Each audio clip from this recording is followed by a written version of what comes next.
शरद केलकर से बेहतर छत्रपति शिवाजी महाराज का किरदार कोई एक्टर नहीं निभा सकता है। छोड़ ही दो, मतलब उसके तो बहुत सारी चीजें जो बोलने निकले, चिट्ठा खुलेगा लंबा वाला, मैं जाता नहीं हूँ उस टाइम। छावा फिल्म रिलीज हुई है, क्या ये पॉसिबिलिटी है कि एक फिल्म बने जी, जिसमें आप, अजय देवगन साहब और विक्की कौशल तीनों आए?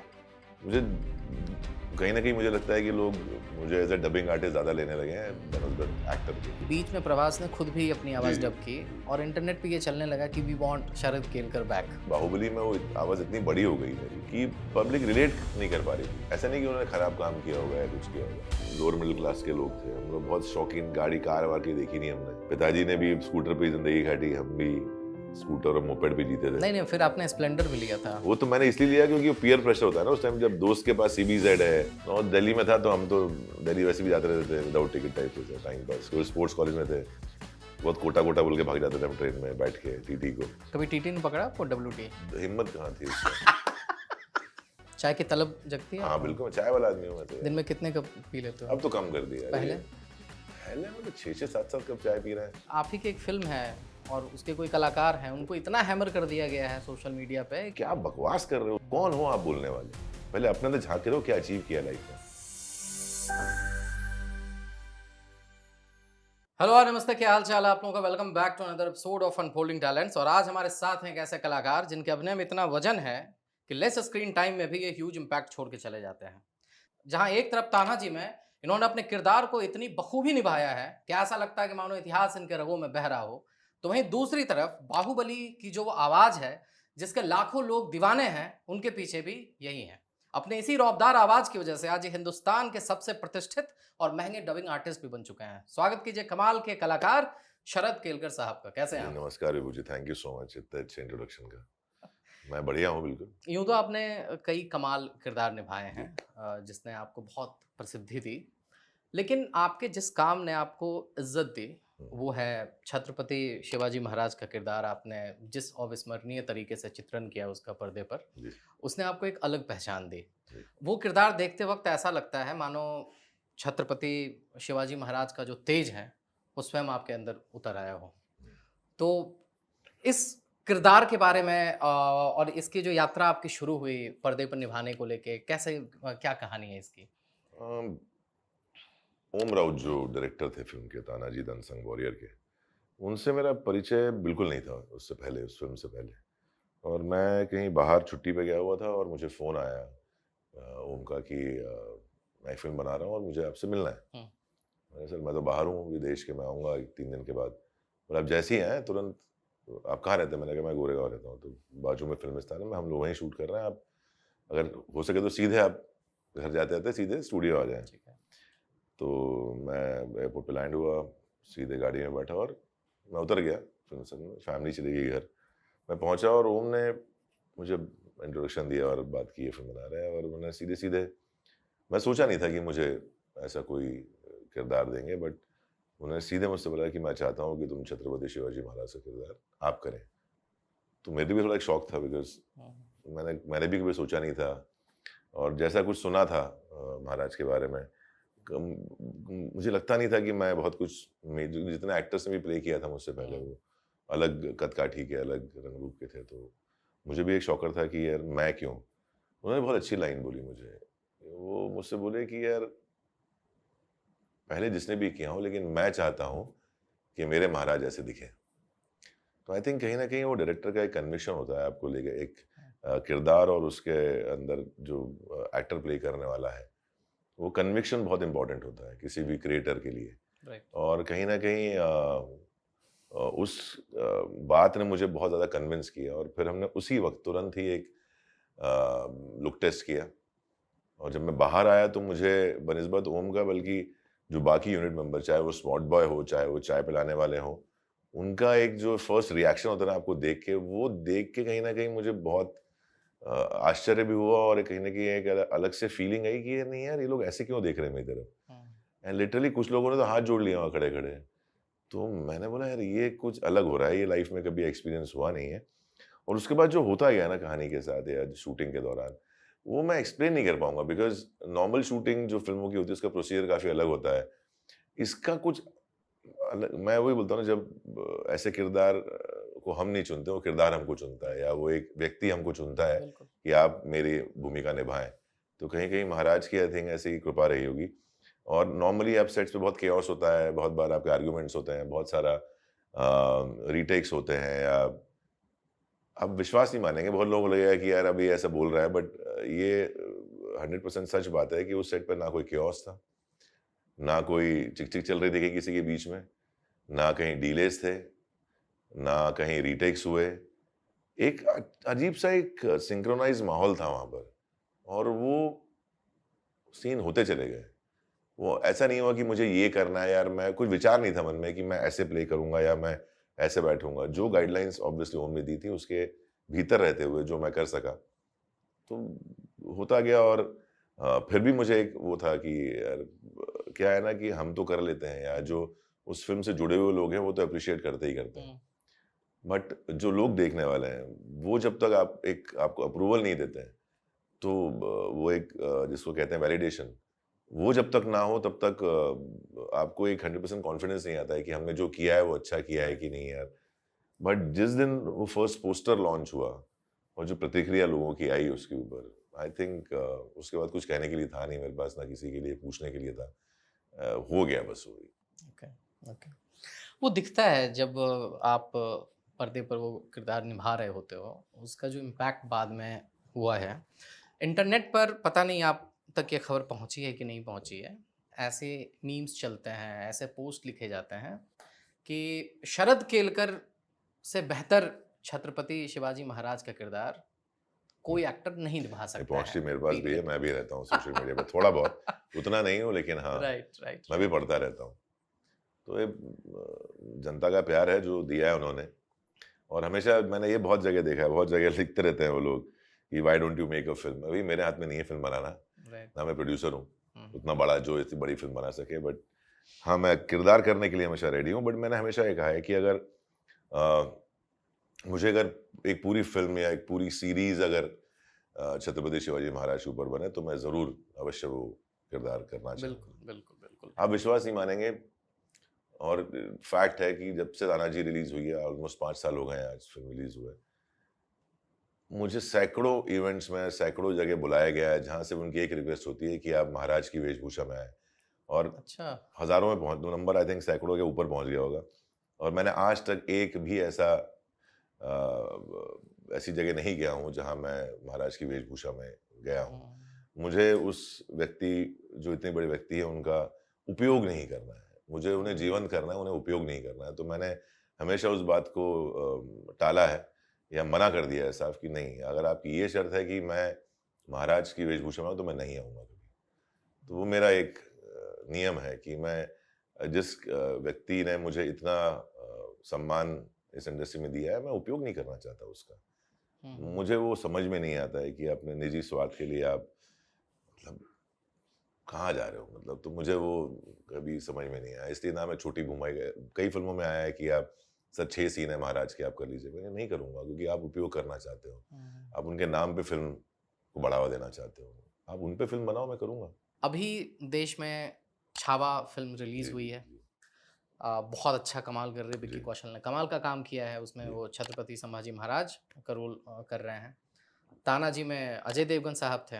जी, तो मुझसे बोला गया ये पूछने के लिए कि क्या ये पॉसिबिलिटी है कि एक फ़िल्म बने जी। जिसमें आप, अजय देवगन साहब और विक्की कौशल तीनों आएँ और सर एक हो टाइमलाइन में पॉसिबल नहीं है ना, बिकॉज़ वो एज ग्रुप और उसका फ़र्क है। राइट। क्योंकि बाजी प्रभु जब तानाजी और अगर आप देखें शिवाजी महाराज, छत्रपति शिवाजी महाराज, तो संभाजी महाराज छोटे थे।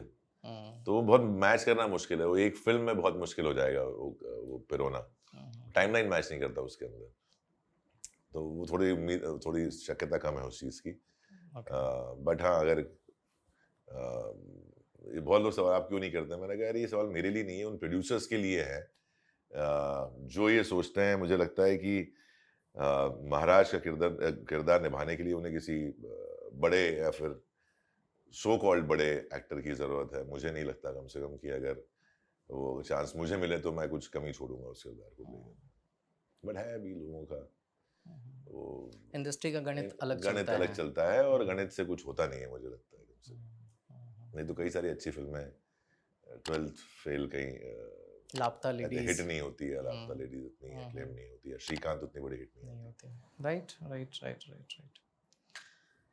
अभिनय के अलावा जी।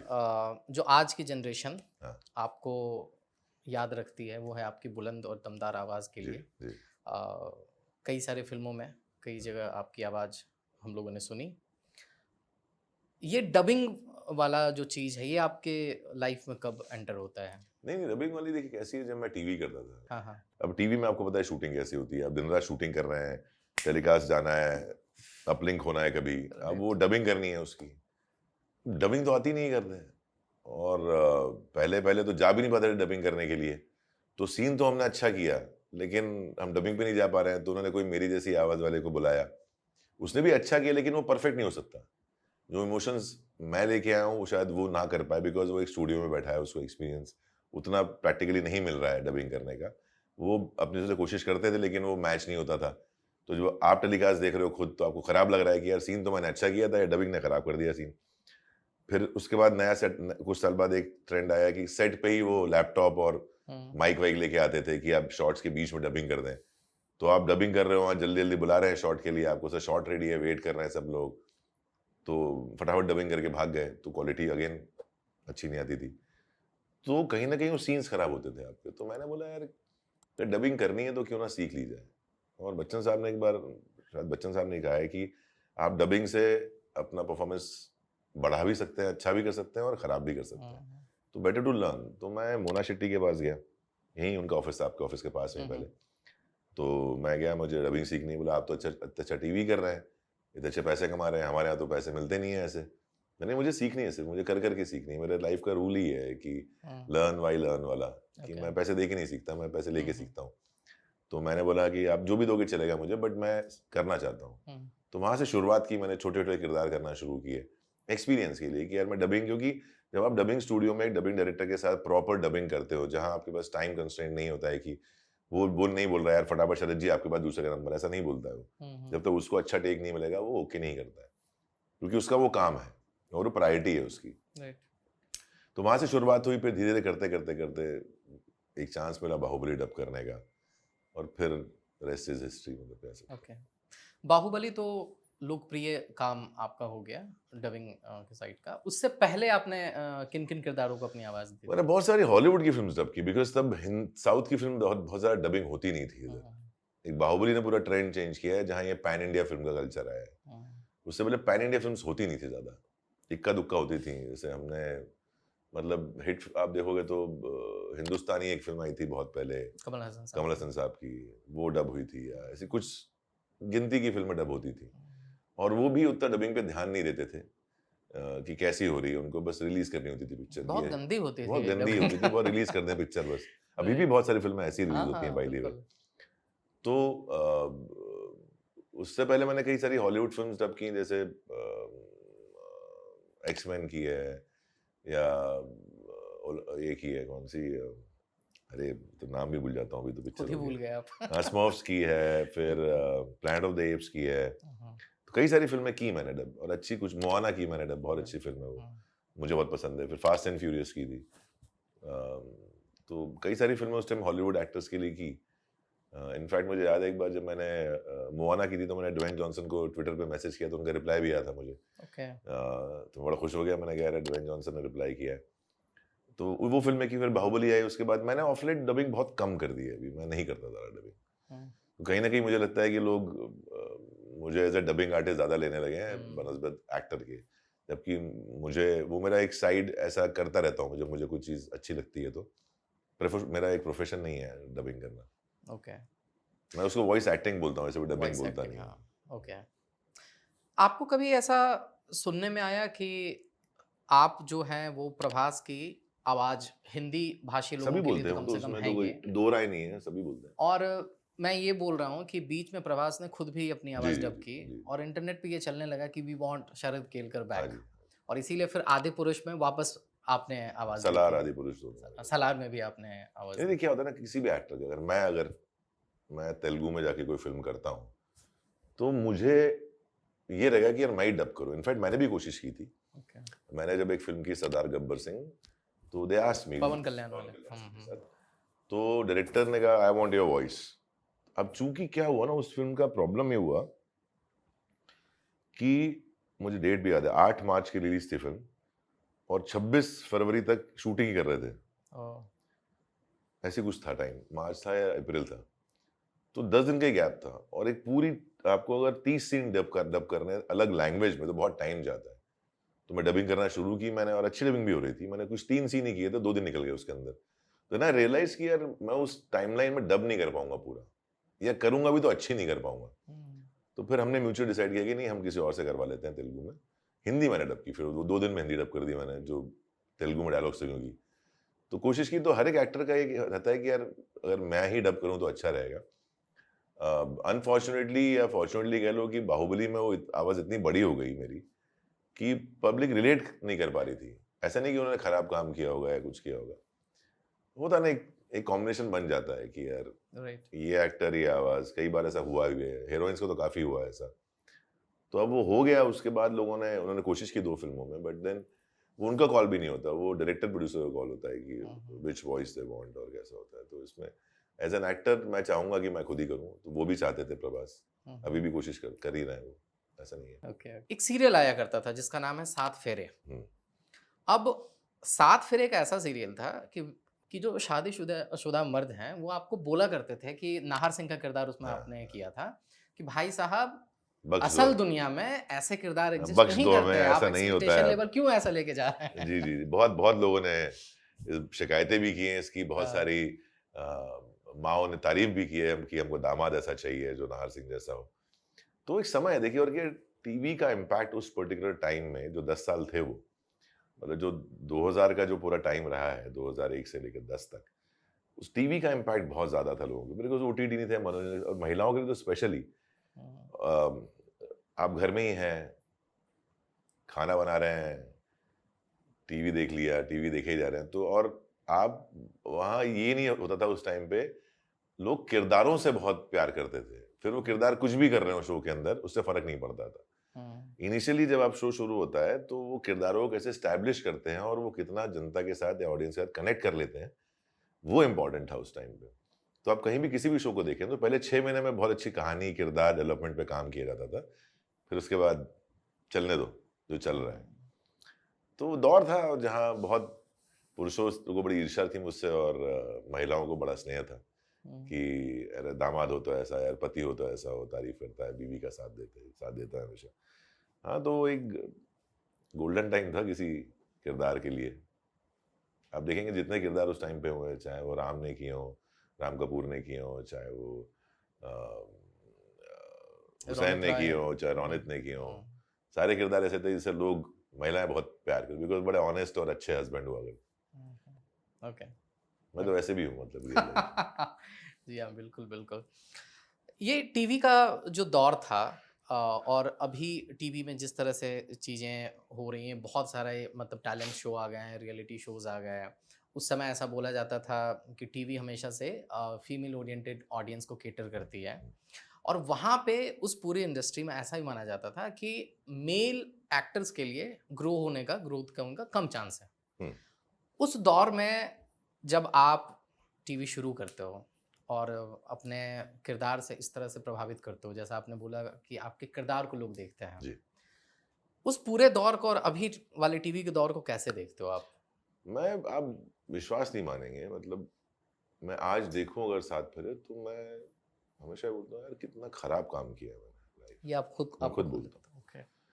मैं लेकिन वही बोल रहा हूँ कि लोग उस टाइम पे या अभी भी शायद, आई डोंट नो माइंडसेट क्या होता है एक्टर्स का, कि वो समझ लेते हैं कि एज़ एन एक्टर हमको बहुत प्यार करते हैं लोग। हुँ, वो आपको एज़ एन एक्टर प्यार नहीं करते हैं। वो आपके कैरेक्टर को प्यार कैरेक्टर को करते प्यार हैं। ये राइट। डिफरेंशिएट करना बहुत ज़रूरी है, और मैंने वो बहुत जल्दी समझ भी लिया था लाइफ में कि ये मुझसे नहीं कर रहे हैं, ये वो नाहर सिंह से प्यार कर रहे हैं जो कैरेक्टर है। वो अटैच्ड उससे हैं, वो अटैच्ड मुझसे नहीं है। और एज़ एन एक्टर भी आप ग्रो नहीं कर सकते उसमें, क्योंकि एक वो 6, 7, 8 महीने के बाद आपके पास ग्रो करने की भी ना कहानी है उसके अंदर, ना वो कैरेक्टर का कुछ शेड्स हैं अलग, क्योंकि लोग आपको उसी रूप में देखना चाहते हैं। तो आप कुछ कर भी नहीं सकते उसके अंदर, और लोग निरंतर देखना चाहते हैं तो शो चलते रहते हैं 2 3 4 5 7 साल तक। तो अब वही वो काम, च्युइंगम की तरह खींचते ही तो अब चले वही जाते काम हैं। कर रहे हैं जो पहले 6 महीने में कर रहे हैं और 4 साल में कर रहे हैं। तो मैंने आफ्टर 7 फेरे, आप अगर देखेंगे मेरा विकिपीडिया, क्या बोलते हैं, आईएमडीबी देखेंगे अगर, तो आपको समझ में आएगी मैंने कोई भी अगला शो सिमिलर रोल कभी नहीं किया। मैंने 7 फेरे किया, उसके बाद एक एंटी हीरो शो किया, बैरी पिया 1.5 साल। उसके बाद मैंने एक मैच्योर लव स्टोरी की, कुछ तो लोग कहेंगे। उसके बाद मैंने एक डिटेक्टिव शो किया, एजेंट राघव। और उसके बाद मैंने जो लास्ट किया था वो एक ब्लाइंड राजपूत था जो नेगेटिव शेड का था। तो मैंने कभी भी वो रोल्स रिपीट नहीं किए, या वो वापस जो मैं कर चुका हूँ वो वापस नहीं किया मैंने। ट्रू। तो ऐसा नहीं है। मैं खुद ही बोलता हूँ कि अगर मैं आज भी देखूँ कुछ शोज अपने इनिशियल, तो बहुत खराब, मेरे को तो एक्टिंग आती नहीं थी यार। मैं तो करते करते सीखी है लाइफ में। मैं ना कोई थिएटर गया कभी, ना कोई एक्टिंग वर्कशॉप, ना कोई स्कूल गया हूँ मैं तो हकला था, हकले से मतलब मैं तो सीखते सीखते आया ना यहाँ पर। तो वो फायर होना बहुत ज़रूरी है एज एन एक्टर। वो एक चैलेंज देने का जो एक अंदर से इच्छा होती है ना, वो बहुत ज़रूरी है कि नहीं यार सेक्रीफाइस करेंगे, चलो ठीक है, उतना भी मत करो कि घर चलाना मुश्किल हो जाए, बट वो करो यार, मज़ा आएगा, उस प्रोसेस में बहुत मज़ा आता है। ओके, आप चैलेंजेस की बात कर रहे हैं, और ये बात होगी 7 फेरे के बाद जो आपको कॉन्फिडेंस आया, जी, जिस तरह से आप काम 100%। कर रहे हैं। मैं थोड़ा पीछे जाना चाहता हूँ। 7 फेरे से पहले का एक दौर था, आपको फर्स्ट सीरियल में ब्रेक मिला था, जी, शूटिंग शुरू होने वाली थी, और पहला ही सीन आपका लंबा चौड़ा था, पहला बहुत नहीं सारे था, मेरा डायलॉग, 5वां दिन था शो का। 5वां दिन था। तो पहले 3-4 डायलॉग ही नहीं थे, एक आध लाइन होती थी तो बोल दी। और 5वां दिन था और लंबा चौड़ा सीन था मेरा। तो एक तो याद करो, पहले तो इतना लंबा सीन, और फिर फ्लो में वो एक फ्लैम्बॉयंट तरीके से बोलना था। और मेरे साथ जो दोस्त थी, मेरा एक्टर संदीप बसवाना था, मेरा दोस्त है, बहुत अच्छा एक्टर है। वो था, और वो और कीर्ति पहले काम भी कर चुके थे एक शो में, तो दोस्ती भी थी, मतलब ऐसा सपोर्टिव भी था। उसने भी बहुत कोशिश की कि मैं कर लूँ वो, मैंने भी बहुत कोशिश की, बट हो नहीं पा रहा था मुझसे। डायरेक्टर भी बहुत अच्छे थे, उन्हें भी बहुत सारे टेक्स दिए, बट देन वी रियलाइज कि यार नहीं हो रहा है, नहीं हो रहा है। देन एक मतलब मेरे तो मन में होता ना कि यार ठीक है यार, नहीं निकाल दे। उस टाइम बहुत ट्रेंड था ना, निकाल देते थे शो से फटाक से, रिप्लेस करना, रिप्लेसमेंट प्लास्टिक हो। सर्जरी हो जाती नहीं थी। नहीं, तो शो शूट टेलीकास्ट ही नहीं हुआ, तो फिर हाँ, रिप्लेसमेंट ओके, इजी था, हाँ, हाँ। तो फिर रिप्लेस कर दिया। अच्छा, आपको हमारे को हटा दिया, मतलब उसी दिन आप तखलिया हो जाओ, तखलिया। मैंने भी कहा ठीक है, नहीं हो पाएगा भाई। बट ये था कि यार, आप जब किसी छोटे शहर से, आप बिहार से आए, राइट, मैं ग्वालियर से हूँ, आप जब छोटे शहर से, तो आपके पास फिर खोने के लिए कुछ है नहीं, आप सब खो के ही आए हो वहाँ पर। सही बात। जब छोड़ के आए हो ना, तो फिर आप तो करना ही पड़ेगा आपको, मतलब फिर आप उसमें कैलकुलेशन ही लगाते हो, फिर आप लगे रहो, होता है। ट्रू। लेकिन मुझे एक वाकया याद आ रहा है, आपने सीआईडी छोड़ा था, हम्म, और उसके बाद फिर कुछ दिन, कुछ हफ्ते, कुछ महीने वर्क वाइज आपके लिए डिफिकल्ट थे, हम्म, जहाँ पे आप खुद से सवाल पूछते थे, एम आई अनवांटेड, हम्म, या कोई चैनल में बैठा कोई इंसान ऐसा है जो मुझे पसंद नहीं कर रहा है। हम्म। उस दौर में आप आता था विश्वास या ही, मैंने नहीं? सीआईडी जब छोड़ा है, आपको बताओ किस्सा। मेरी शादी थी जून में हम्म, 2005, और मैं सीआईडी कर रहा था, मेरी वाइफ की और शो पर। तो मैंने मम्मी से बोला, मम्मी पैसे जमा कर लेंगे हम लोग हम्म, सीआईडी तक, तो मतलब 6 महीने में मैं सीआईडी कर रहा हूँ, पैसे मिल रहे हैं मुझे महीने के। बट वही है कि मुझे वो काम उतना मैं ये करने नहीं आया हूँ। मुझे फील हुआ कि मैं, अरे जो मैं कर रहा हूँ इस शो में, मैं ये करने नहीं आया यार, मैं कुछ और बेटर करने आया हूँ। और मैंने शो छोड़ दिया म्यूचुअली बात करके कि नहीं जम रहा है भाई, नहीं वर्क कर रहा है मेरे लिए, और आपके लिए भी नहीं कर रहा होगा, बिकॉज मेरा इंटरेस्ट नहीं दिख रहा है आपको। हम्म। तो जो आदमी जिसकी शादी है 3 महीने बाद, जिसके पास पैसे नहीं है, और वो शो छोड़ देता है, तो कहीं ना कहीं एक कॉन्फिडेंस तो होगा आदमी में कि मैं कर ही लूंगा जून तक कुछ ना कुछ, और कर भी लिया हमने, ऐसा नहीं है नहीं किया। डाउट्स आते रहेंगे हर आदमी की लाइफ में, अभी भी आते हैं, ऐसे नहीं डाउट्स नहीं आते, बट उस डाउट के ऊपर आप क्या लॉजिकल थॉट से प्रोसेस करते हो, वो बहुत इंपॉर्टेंट है। डाउट्स तो आएंगे, क्यों डाउट्स आएगा। आप डिप्रेशन नहीं कह सकता उसको मैं, बट आप एक डट सिचुएशन में जाओगे, आप एक हेल्थ की सिचुएशन में जाओगे, दिन में 10 बार जाओगे, मैं एक बार 10 बार जाते हो आप, कि अगर आपने चाय मांगी और 10 मिनट सुबह चाय नहीं मिली आपको, तो उस वक्त भी आपकी सिचुएशन वैसी होती है, इरिटेबल हो गई कि आप बड़ी सिचुएशन खराब है, क्या आपको चाय नहीं दे रहा है, होते हो ना आप ऐसे, राइट, राइट। अरे कोई चाय क्यों नहीं दे रहा है, ऐसा तो नहीं हो सकता ना। तो आप जाओगे वहां पर, बट कितनी जल्दी आप बाहर निकलते हो ना उससे, कितनी जल्दी उस लाइफ स्टेट को ऊपर लेके आते हो, वो इंपॉर्टेंट है। तो मैंने हमेशा उस सिस्टम को अपनाया है कि मैं जाऊंगा जरूर, मैं उसको अवॉइड नहीं कर सकता, क्योंकि आज हमारी लाइफ बहुत लोगों के ऊपर डिपेंड करती है। एक भी फॉल्ट करेगा तो उसका इफेक्ट आपके ऊपर होगा। अब मैं अगर उसी चीज के लिए रोता रहूं कि यार इसकी वजह से ऐसा हो गया, तो रोता ही रहूंगा ना मैं। बट मैं कितनी जल्दी शिफ्ट करूं, कितनी जल्दी अपने मूड को अपलिफ्ट करूं ताकि मैं बेटर सोच सकूं, मैं वो ट्राई करता हूं हमेशा, और वो वर्क करता है। और मैं हमेशा जितने भी लोग मुझसे पूछते हैं उनको यही सलाह देता हूं कि आप ये मत करो कि मैं उस सिचुएशन को अवॉइड कर सकता, अवॉइड नहीं कर पाओगे आप, वो होना है। आपका रिएक्शन कैसा है वो आप रिएक्शन कंट्रोल कैसा कर है, सकते उसकी प्रोसेसिंग कैसी है आपकी, हैं, उस पे आप काम कर उस सकते पे काम करो आप। हैं। आप हमेशा 90% लोग ये ट्राई करते हैं कि वो सिचुएशन ना हो यार लाइफ में, वो होगा नहीं, वो situation आएगी ही आएगी लाइफ में। वो डल मोमेंट्स, वो डड मोमेंट्स आएंगे ही आएंगे लाइफ में, लेकिन आप कैसे उससे ऊपर आते हो, वो ट्रिक है, वो आपको अपने अंदर से ही इजाद करनी पड़ेगी।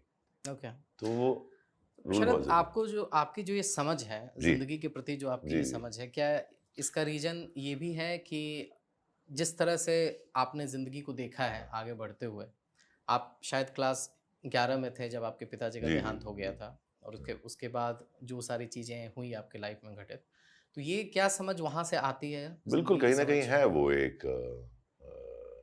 कि जब फादर एक्सपायर हुए उसके बाद कहीं ना कहीं एक रिस्पॉन्सिबल सेंस ऑफ रिस्पॉन्सिबिलिटी तो आई जाती है।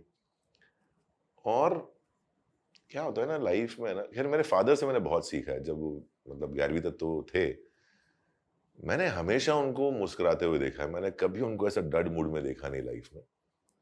तो मेरे पर बहुत प्रभाव है उनका कि यार ठीक है जल्दी चले गए, बट जितना जिए ना वो मुस्कुराते हुए जिए। मैंने कभी उनको ऐसा सैड नहीं देखा।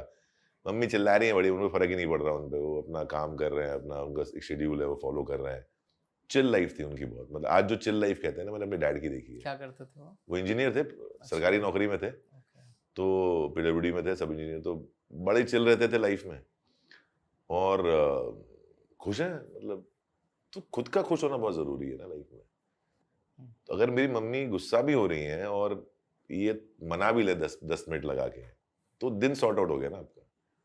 वो लिंगर ऑन नहीं हो रहा है कि बीवी नाराज बैठी है, हस्बैंड भी नाराज गुस्से में मुंह फुला के बैठा है, यार बड़बड़ करके चला गया घर से, या घर से ही चला गया बाहर। वो कहीं ना कहीं वो इम्पैक्ट बहुत है मेरे ऊपर।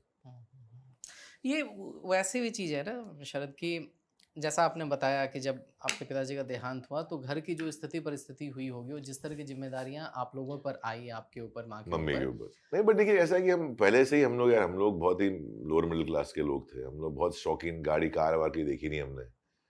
पिताजी ने भी स्कूटर पे ही जिंदगी काटी, हम भी स्कूटर और मोपेड पे जीते थे। नहीं नहीं, फिर आपने स्प्लेंडर भी लिया था। वो तो मैंने इसलिए लिया क्योंकि वो पीयर प्रेशर होता है ना उस टाइम, जब दोस्त के पास CBZ है, किसी के पास RX 100 है, किसी के पास बुलेट है, अपन के जा रहे हैं हीरो पुक पे, स्प्लेंडर भी रहे। हीरो पुक पे घूम रहे हैं, तो अच्छा नहीं लगता, लंबा 6 फुट का आदमी।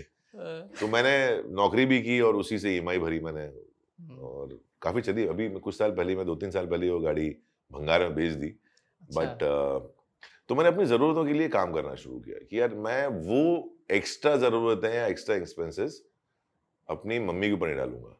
ये जिम में आप मैनेजर थे? हाँ, जिम में जब मैं ट्रेनर मैनेजर था तब करता था। फिर मैं पार्ट टाइम और भी नौकरियां करता था, बहुत सारी भर भर के। एयरटेल में था, फिर एक सॉफ्टवेयर कंपनी में था, तो सब जगह काम करते करते अपना खर्चा निकल, फैशन शो करता था। अपने खर्चे निकलने चाहिए, मतलब लाइफ में शौक में कमी नहीं होनी चाहिए। ओके। तो आज भी मेरा ऐसे ही होता है, आप देखोगे ना मुझे मुझे अगर मुझे क्रिकेट खेलने का शौक है तो फिर मैं ये नहीं देखूंगा कि यार मैं कौन सा बैट, मैं सिर्फ सस्ता बैट नहीं लूंगा, फिर मैं प्लेयर्स एडिशन लूंगा, या मैं मांग लूंगा जाके किसी प्लेयर से कि मैं इसी बैट से खेलूंगा बस।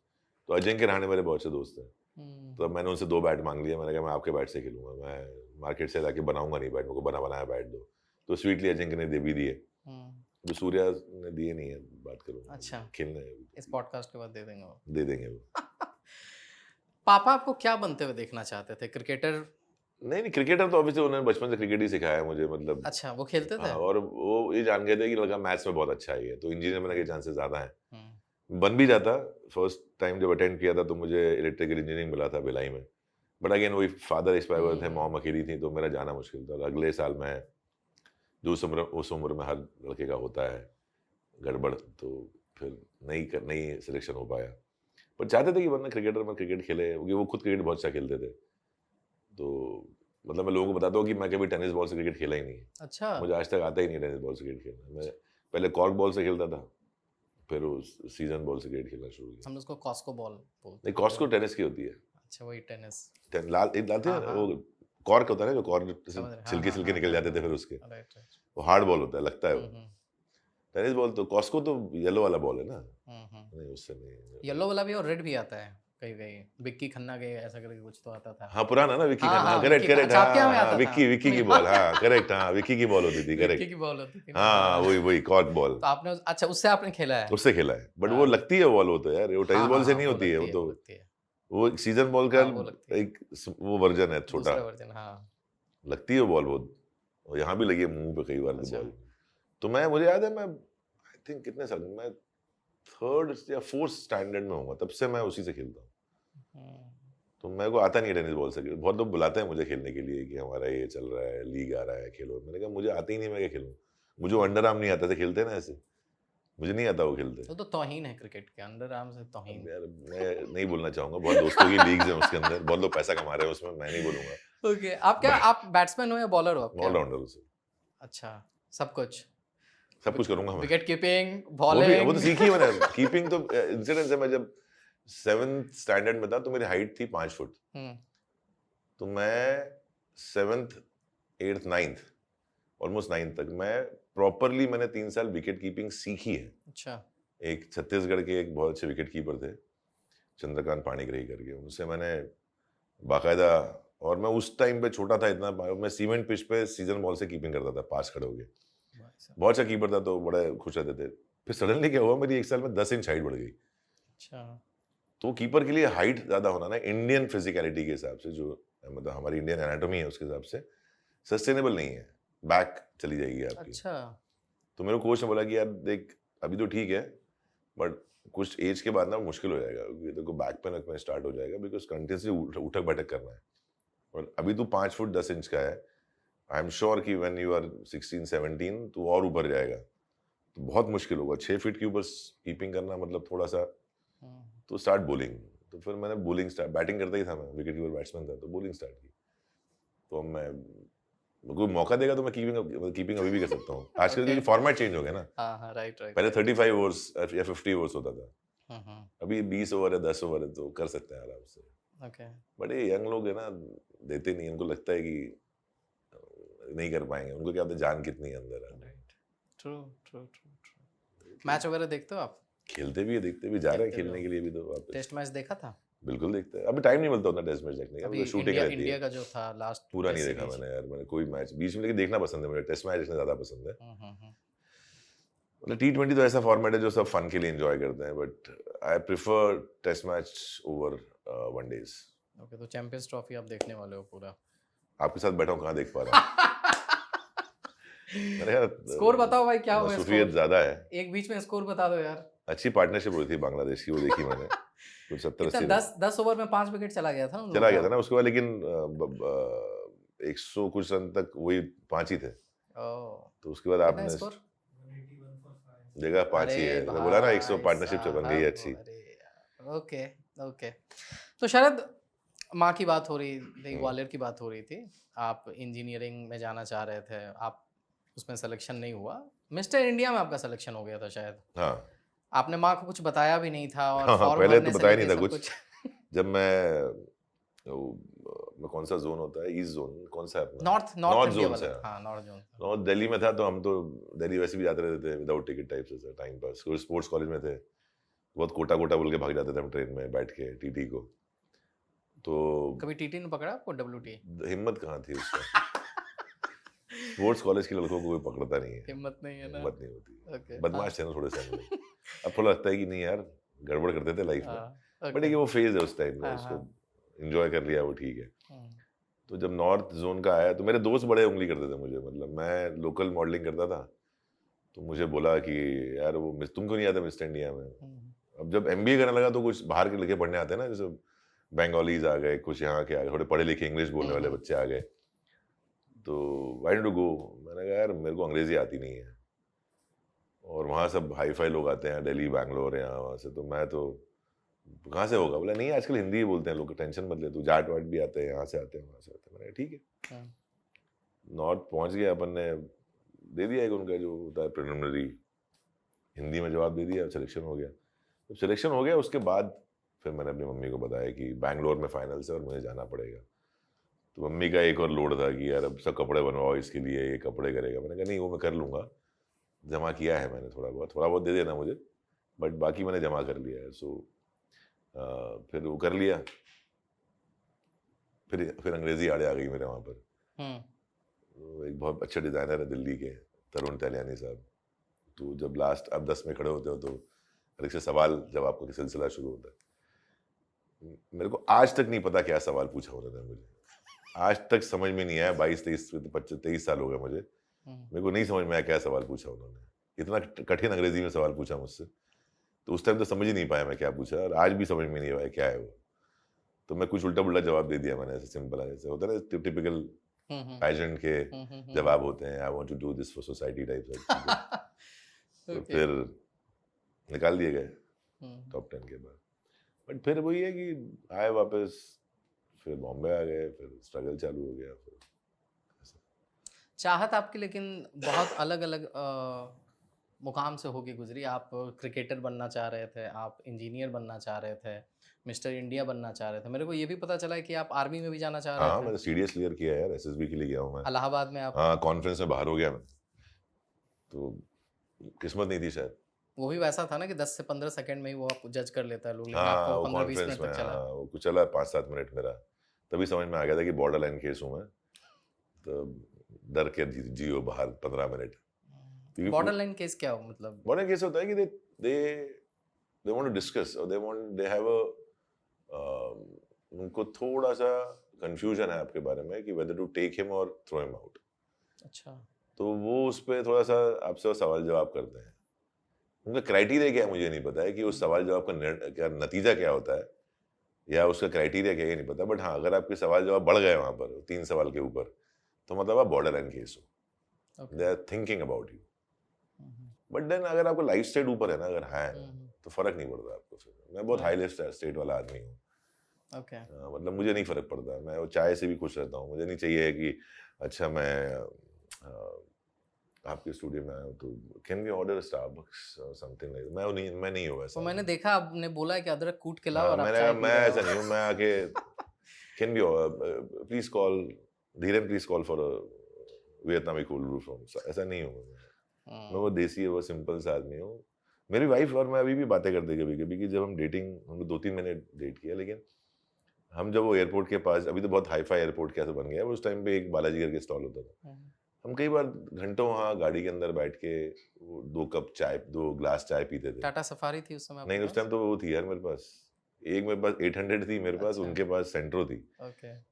तो हम उस गाड़ी में भी, बारिश हो रही है और आप चाय पी रहे हैं, चुस्कियाँ ले रहे हैं, मैं उसमें मैंने बहुत एंजॉय किया and I want to do that again अभी भी लाइफ में। अब वो प्रॉब्लम है कि अब नहीं कर सकते। अब नहीं कर सकते, बट मैं अभी भी करता हूँ चोरी छुपे कई बार। प्रसिद्धि आपके आड़े आ जाती है। हाँ, मैं कई बार करता हूँ, लेकिन ऐसा मैं Okay. जहाँ जहाँ मेरी पुरानी जगह है जहाँ जाता हूँ, वहाँ गाड़ी लेकर बैठता हूँ, चीज़ें वही खाता हूँ जो उस टाइम पे खाता था मैं। तो अभी भी करता हूँ, मैं अपने शौक पूरे कर लेता हूँ। ओके। कटिंग चाय पीता हूँ, सेट पे नहीं आता मैं कैपुचिनो और ये सब, मैं वो Okay. कटिंग चाय पीता हूँ Okay. कभी। और मेरा अक्सर, मैं बदनाम हूँ, मैं किसी के हाथ से भी चाय ले लेता हूँ पीते हुए। हाँ हाँ, बचपन में आप गिरा भी दिया वो करते तो थे कहता कोहनी नहीं, अभी मार मैं मार कोई के। चाय पी रहा हूँ, मैं हाथ से चाय ले लूंगा उसके, मेरे को पीने दे यार। अच्छा। अरे सर, ये आपकी वाली नहीं है, मैंने तेरी वाली मेरी में फर्क क्या पड़ रहा है? हाँ। मेरे को अभी लग रहा है कि चाय पीनी चाहिए, वो चाय दिख रही है मुझे। चाय की तलब जगती है हाँ आपको? बिल्कुल, मैं चाय वाला आदमी हूँ मैं तो दिन यार। में कितने कप पी लेते हो? अब तो कम कर दिया यार पहले? ये। पहले वो तो 6-6, 7-7 कप चाय पी रहे हैं। और हम्म, कुछ इलाहाबादिया दोस्त थे मेरे। ये भी इलाहाबाद का ही है। हाँ, वो तो और चाय के मतलब, अभी भी यहाँ भी उनका एक छोटा भाई है जो मेरे दोस्त है वहाँ हाँ, के, छोटा भाई ही रहता है, तो जब मिल जाए तो 3-4 कप चाय उसके बाद पीनी पड़ जाती है। चाय तो बनवा लो भैया, चाय तो बनवा लो। अभी तो पी थी आधे घंटे पहले। अरे चाय से क्या, चाय तो कभी भी पी सकते हैं। हाँ। तो चाय तो मतलब, मैंने उनको बताऊँ, उनके बड़े भाई साहब है भास्कर शुक्ला, योगा गुरु हैं आज की डेट में प्रयागराज में, वकील साहब के बेटे हैं, उनको जानते हैं बहुत लोग। सुबह मेस खुलती थी हमारी कॉलेज में 5-पौने 5 बजे सुबह। वो आदमी 4:45 से 6 बजे तक चाय पीता था। मतलब झूठ नहीं बोल रहा, ऐसे 5 मग्गे चाय पीता था वो, इतना। तो चाय का तो चलन और शौक है ही। मतलब चाय पीने को भी ना लोग बहुत एटिकेट से जोड़ देते हैं कि ब्रश करो फिर चाय पियो, कभी ऐसा हुआ है बैड है। सुबह? देखो, लाइफ में अपने आप को, मेरा ये मानना है, जितना हाँ। ज्यादा सॉफ्ट बनाते जाओगे अपने शरीर को, राइट। बीमारियां उतनी जल्दी आपको घेरेंगी। जितना टफ बनाओगे, जितना मिट्टी में जुड़े रहोगे, उतना देसी। देसी रहो थोड़ा ओके। आपकी जो इतनी लंबी काम की फहरिस्त है, सा। उसमें से 3 काम आप अपना ऐसा चुनिए जी। और 3 किरदार हो सकते हैं वो आपके, जो आप चाहते हैं कि जिस उसको जितना ड्यू मिलना चाहिए था, वो उतना मिल नहीं पाया और आप चाहते हैं कि लोग उसको देखें, जिसमें आपकी मेहनत जाया होते दिखी आपको कि नहीं इसमें मेहनत की गई थी बट लोगों तक पहुंचा नहीं है। टच वुड, बीन लकी किया, जो मैंने काम किया ना वो अप्रिशिएट हुआ है। मतलब आज तक किसी भी, मुझे लगता नहीं किसी भी ऑफिशियल क्रिटिक ने बुराई नहीं की है। बहुत अच्छा आप टर्म बोलो, ऑफिशियल क्रिटिक। हाँ, मतलब सो कॉल्ड क्रिटिक नहीं, ऑफिशियल क्रिटिक ने ऑफिशियल। मेरी बुराई नहीं की है। Very right. Thankful to them. और किसी कलाकार के लिए ना सबसे बड़ा सेटिस्फैक्शन ये है कि वो खुद कितना उससे खुश है। मैं हमेशा मानता हूँ, देखो ओपिनियंस तो हर एक के होंगे लाइफ में। मैं हर एक की ओपिनियन को उतनी तवज्जो दूंगा तो लफड़ा है लाइफ में, फिर मैं खुद बहुत सेल्फ डाउट में फंस जाऊंगा कि एम आई गुड और नॉट। और आपके दोस्त है ना, जो अगर अच्छे दोस्त, कंपेनियन या आजू बाजू वाले नहीं बोल रहा, दोस्त है, वो आपको बेटर बताएंगे कि आपने कैसा काम किया है या क्या इंप्रूवमेंट की जरूरत है, आपको उस पर वर्क कर सकते हैं। देखिए ड्यूज व्यूज तो आप मतलब अभी छोड़ ही दो, मतलब उसके तो बहुत सारी चीजें जो बोलने निकले तो चिट्ठा खुलेगा लंबा वाला, तो मैं जाता नहीं हूँ उस टाइम में, क्योंकि उससे तकलीफ मेरे को, तो जाना क्यों, तकलीफ वहाँ होगी तो जहाँ ड्यूज की बात करो अगर आप तो। बट इतना जरूर बोलूंगा कि यार टाइम एंड अगेन कई फिल्मों ने ऐसा प्रूव किया है कि अच्छा कंटेंट है ना, वो पिक्चर, उस पिक्चर को लोग देखने आते हैं। तो एक हवा ना बनाए चीजों का, उनको इतना फोर्सफुली लोगों पे डाले ना कि लोग वो मीडियोक्रेसी या उस चीजों को पसंद करने लगे। उससे सोशली जो क्रिएटिविटी का स्टैंडर्ड है या वो बहुत नीचे गिरता जाएगा। आप ये समझिए, क्या होता है ना, हम लोगों को आदी कर देते हैं उस मीडियोक्रेसी के, और लोग होते जा रहे हैं उस मीडियोक्रेसी के आदी, माने ना माने बट होते जा रहे हैं, क्योंकि इतना इंटरनेट पे इतना आपको हैमरिंग किया जाता है ना यार। चादमा तो वो जो गले कुत्ता भी अच्छा लगता है आपको, रोज आएगा आपके पास, आपको नहीं पता रोटी खिला, तो आपको इतना हैमरिंग कर देते हैं ना किसी पीआर एक्टिविटीज हो गई, इतना हैमर करते हैं कि आपको पसंद, वो चीजें आपको फिर लगता है कि धीरे अच्छा ही है, तो यार अच्छा ही है, एंटरटेन हो रहा है, वो हैमरिंग है। आप ये सब गिमिक्स में नहीं पढ़ते हैं कि मैं पीआर देखा कभी होना आपने मेरे चाहिए? एयरपोर्ट पे आप नहीं बुलाते लोगों को? मैं किसी सर पैसे किसके पास है इतने बुलाने के लिए सर, मेरे पास तो नहीं है कम से कम। मैं इससे अच्छा मैं अपने दोस्तों के लिए, अपने परिवार के लिए कुछ करूंगा, रादर देन मैं यहाँ इन्वेस्ट करूँ पैसे, या मैं फिल्म बना लूंगा, बनाई भी है मैंने। तो मेरा हमेशा रहता है कि करेक्ट जगह इन्वेस्ट करो रादर देन, बट मेरा वही है कि इतना ना करप्ट करे इस प्रोफेशन को या इस फील्ड को कि उसकी इज्जत ना रह जाए लोगों के।